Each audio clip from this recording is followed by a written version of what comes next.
Hello! Isang magandang araw mga kasari-sari. Ito na naman ang inyong palawenyang tindera si Ate Tintin. At syempre may chismis, may chika na naman akong hatid sa inyo na alam kong kapupulutan ninyo ng idea at aral mga kasari. At kung ikaw naman ay bago sa aking channel, huwag kang mahiya. Pindutin mo na ang subscribe button na yun mga kasari. Please lang, pangitiin nyo naman si Ate Tintin. Wala namang bayad dyan.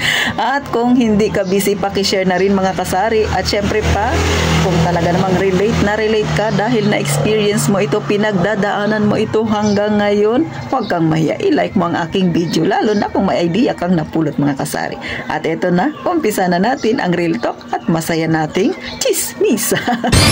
Magandang araw mga kasari-sari, pero bago tayo mag-umpisa sa nakakatuwa nating pagchichismisan ngayon ukol sa problemang tindahan kinakaharap nating mga tindero, abay, mga kasari, kung gusto ninyong ma-shoutout sa susunod na video ni Ate Tintin, huwag mahiya, mag-comment kayo dyan sa baba para syempre alam ni Ate Tintin kung sino yung aking babanggitin sa susunod ko na video.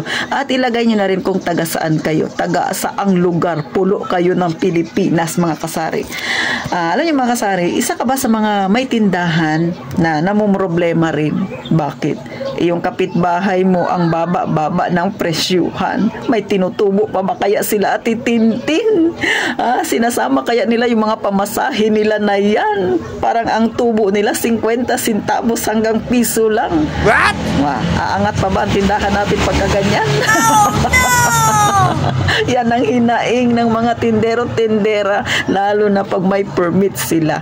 Bakit? Taon-taon may permit, taon-taon tumataas ang permit. Huwag kang mag-alala, ramdam na ramdam ko kayo mga tindero-tinderang nanonood kay Ate Tintin, dahil problema ko rin yan.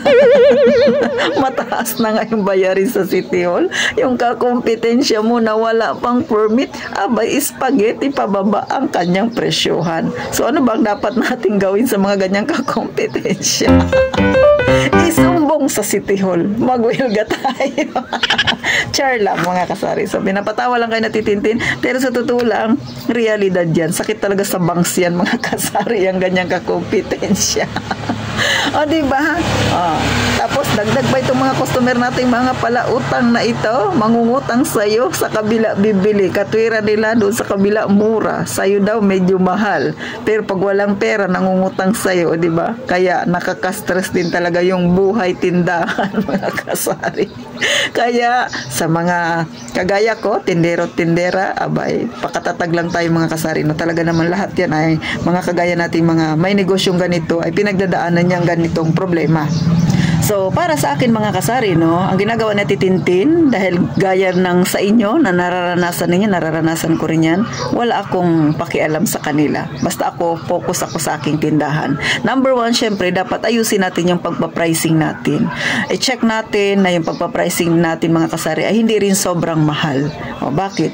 Kasi pag kayo ay makikipag-compete doon sa kakompetensya ninyo na pababaan ng presyo, hindi ka magwawagi dyan.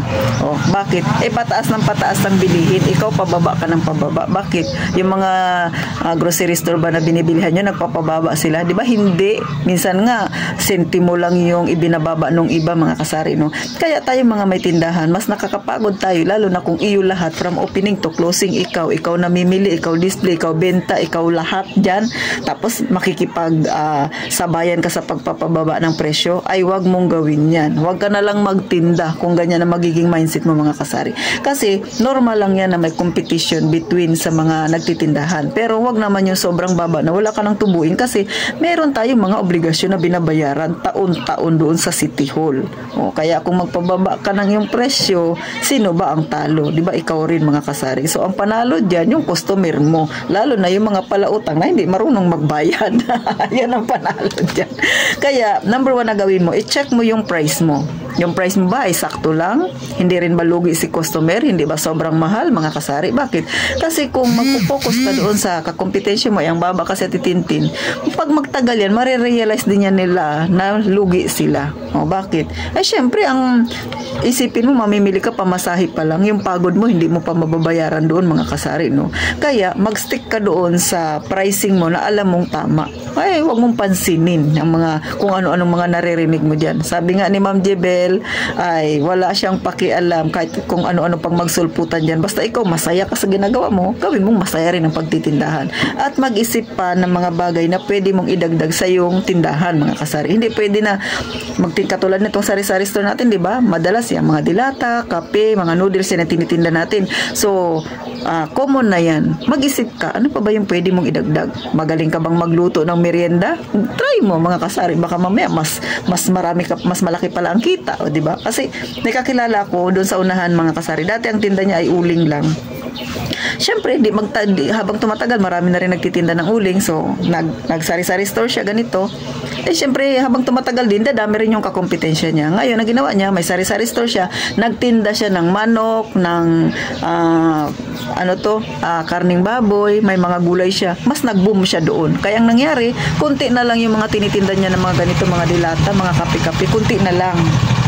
Kasi nga, mas lumakas sa kanya yung mga karning baboy, karning manok, mga gulay, mas lumakas yun sa kanya, mga kasari. Para na siyang palengke. So ngayon, ang kinikita niya, pinakamababa, nakita niya sa isang araw, 10,000. Nakalain mo yun, magbubukas siya ng alas 8, magsasara siya ng alas 8, 10,000 ang pinakamababa niyang kita. Tapos yung mga dilata niya, mayroon siya pa ilan-ilan na lang. Mas marami na yung, para siyang palengke, mas marami na yung kanyang tinitindang karne, mga fresh frozen foods, mga gulay-gulay na yan, mas marami na yung ganun, mga kasari. At nakakasabayan ko siya tuwing umaga kasi ako bumibili kada umaga ng siomay ko na itinitinda. So, mas malaki yung kita niya. Kaya ikaw na nagtitinda, huwag kang mawalan ng pag-asa. Normal talaga, magsulputan talaga yung mga kakompetensya nating mga walang permit.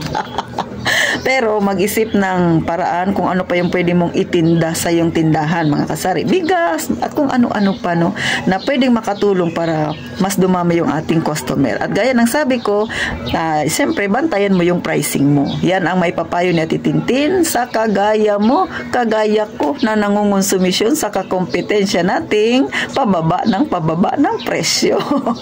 So hanggang dito na lang sa Ate Tintin. Simpleng talakayan ng itong mga kasari, no, pero sana makapagbigay ng kaunting idea, lalo na sa medyo nahihirapan dyan, talagang ang kompetensya talaga ay hindi maiiwasan. At syempre, kapag nararanasan mo ang tumal is real. Mga kasari, sabi nga nila, sari-sari store, kaya gawin mo na lahat, itinda mo na ang dapat itinda. Gaya nga ng kay Ate Tintin, malapit na ako maging butik dito. So kung sa ipit-ipit lang, mga headband lang na tinitinda, ayan, marami na ako dyan nilagay sa harapan. May mga pitaka pa ako dyan. Kaya hindi tayo mag-stick sa mga ganito lang paninda. Mag-isip pa na pwedeng itinda na makakatulong, syempre para medyo lumaki ang ating kita. So, hanggang dito na lang si Ate Tintin. At kung gusto mong ma-shoutout sa susunod, mag-comment ka na dyan sa baba. Ikaw, tanungin kita, ano ang mga naidagdag mo sa iyong tindahan na alam mong naging bahagi kung bakit lumaki ang iyong kita? Huwag kang mahiya, i-comment dyan sa baba. At syempre, hanggang dito na lang, gaya nga ng palaging sinasabi ni Ate Tintin, mag-iingat tayong palagi, mga kasari.